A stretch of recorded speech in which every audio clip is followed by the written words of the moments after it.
Facing your greatest challenge is really the only way to move beyond it.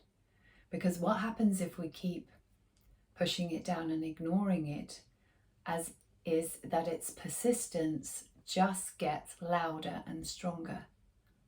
If we've been taught in our childhood to work with the body and understand these feelings, then the moment that creature, that nemesis, started knocking on our door, we would have answered the call, gone inside, and worked with it to release it. But because often many years have passed and many circumstances have been dictated to by this thing, it has got louder and louder and louder and more persistent. And what eventually ends up happening if we continue to ignore these signs and signals is maybe we start to get pain there. Maybe we start to get sick.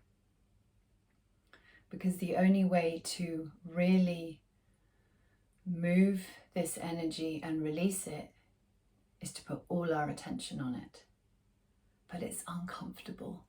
It feels horrible. And most of the time it is easier to just push it away, because what we have to face when we bring it up to the light is not nice. It brings up emotion for us, especially if it's been there for a long time. If it's been languishing in the darkness for many years, which for most of us it has, it's really grown in power and strength, so that the persistence with which it is trying to get your attention is more heavy, is more difficult to look at, is more difficult to feel into.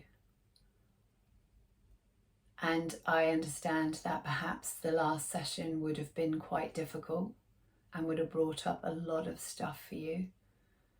And I hope that you were patient with yourself and were able to just be very present and be okay with the fact that it is just energy.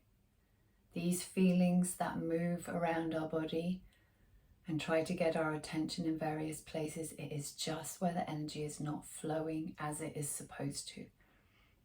And in order for us to be our ultimate self, which actually is completely self-sufficient, self-cleansing, self-perpetuating machine that can achieve anything that we set our minds to and choose to create in the world, when we have these areas in our body where we have these emotional blocks, it just can't flow in the way it needs to, and so it becomes distorted, which is why our experience out in the world is not what we wish it to be.